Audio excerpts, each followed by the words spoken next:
Wesh la Famax, on se retrouve pour le débrief du match entre le Real Madrid et Majorque. Victoire 4-1 du Real Madrid, mais que ce fut compliqué.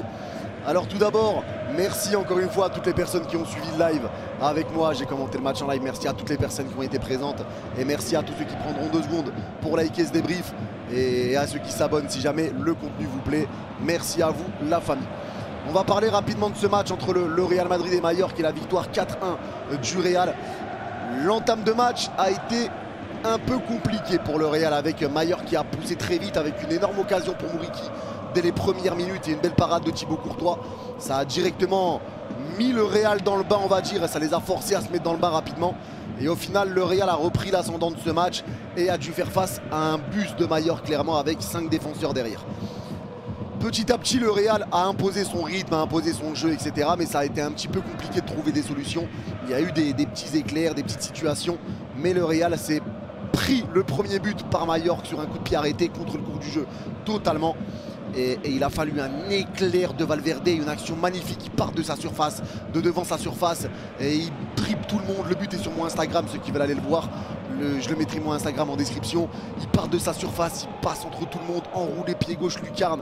Incroyable golasso de Valverde. On a assisté vraiment à des golassos extraordinaires. Vraiment extraordinaire. Je vais parler un petit peu de tous les joueurs et on va commencer par Vini qui a été très bon sur son côté gauche. Alors ça a été compliqué de trouver des solutions forcément. Le Real orphelin de Benzema, ça a été un petit peu compliqué. Vini qui a été très bon. Voilà, des bonnes percussions, des bonnes passes, une bonne frappe. Il a voilà, des bonnes situations. Il a mis un très beau but pour redonner l'avantage au Real quand il y avait encore 1-1. Vini a fait son match, il a été vraiment bon match de Vinicius. De toute façon, ça fait un moment qu'il est passé dans une dimension supérieure. Vini est vraiment très bon match. Il s'est pris la tête quelques fois avec les joueurs de Majorque et il s'est bien joué d'eux aussi à leur mettre des petits ponts et à célébrer devant eux pour les énerver aussi. Donc voilà, Vini a fait vraiment un très bon match et c'est vraiment impressionnant l'évolution de ce joueur-là.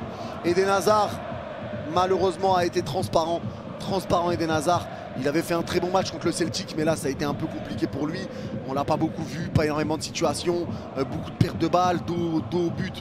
Il a perdu énormément de ballons. Donc malheureusement Eden Hazard c'est un petit flop, il est sorti à la 55e minute et ça se comprend totalement.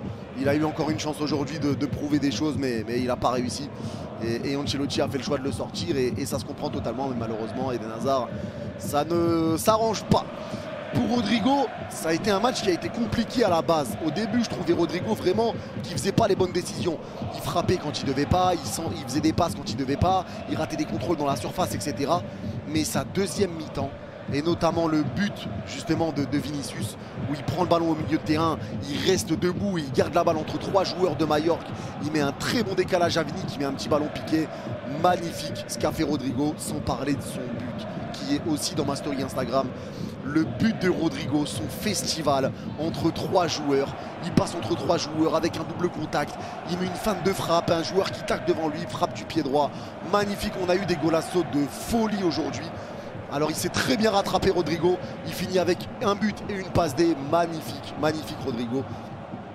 Et voilà, en tout cas, il rattrape bien son match. Il rattrape très bien son match, mais incroyable ce qui s'est passé quand même dans ce match-là. Il a fallu des éclairs pour que le score en soit là, parce que vraiment, ça a mis du temps. Je rappelle que le Real a mis 2-1 à la 73e minute, et c'est derrière que ça a déroulé. Mais sinon, le match a été beaucoup plus compliqué que le score, que ce que le score reflète, que ce que le score montre à l'écran. Ensuite, Ceballos pour moi a été monstrueux. Ceballos a fait un match de porc. Il a été très bon au milieu de terrain. Il a récupéré énormément de ballons, il courait partout. Il prenait au niveau des passes dans le jeu, ses frappes ont été très bonnes.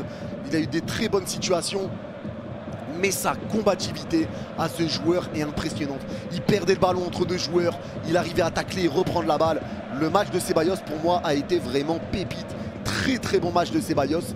Et ça fait plaisir aussi de le voir évoluer comme ça, parce que vraiment le niveau de ce joueur là sur ce match là a été vraiment très bon. Toni Kroos maintenant qui remplace Casemiro, n'est plus là, mais qui remplace Casemiro en poste de milieu défensif. On a voulu voir ce que ça donne et honnêtement il a muselé Muriqi comme jamais.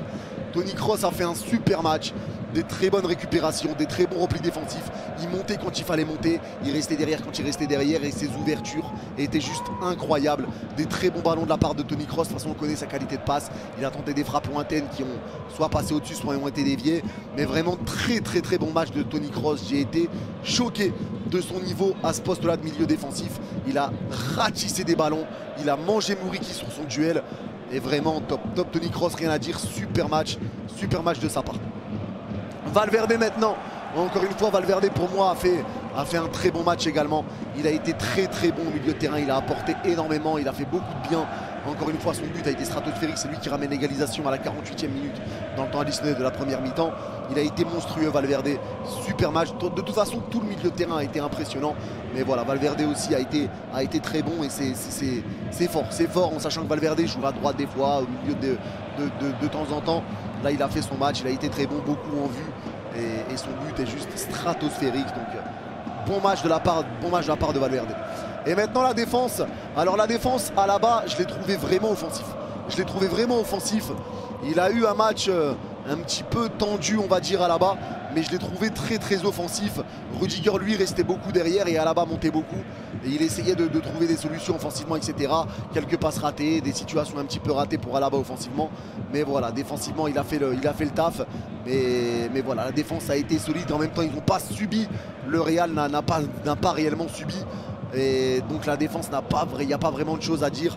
Mais voilà, j'ai trouvé vraiment que Alaba montait beaucoup. Rudiger lui restait beaucoup en retrait. Et Alaba essayait vraiment de participer au jeu offensivement. Maintenant pour les ailiers Mendy et Vasquez. Vasquez qui est sorti sur blessure, je le rappelle. Vasquez a fait son match les gars, Vasquez a fait plutôt un bon match également. Il a été pas mal, il a récupéré pas mal de ballons sur le côté en sachant que lui était très perturbateur sur le côté gauche. Il a récupéré pas mal de ballons, il a participé beaucoup au jeu offensif du Real. Il a été très en vue. Donc très bon match de Lucas Vasquez.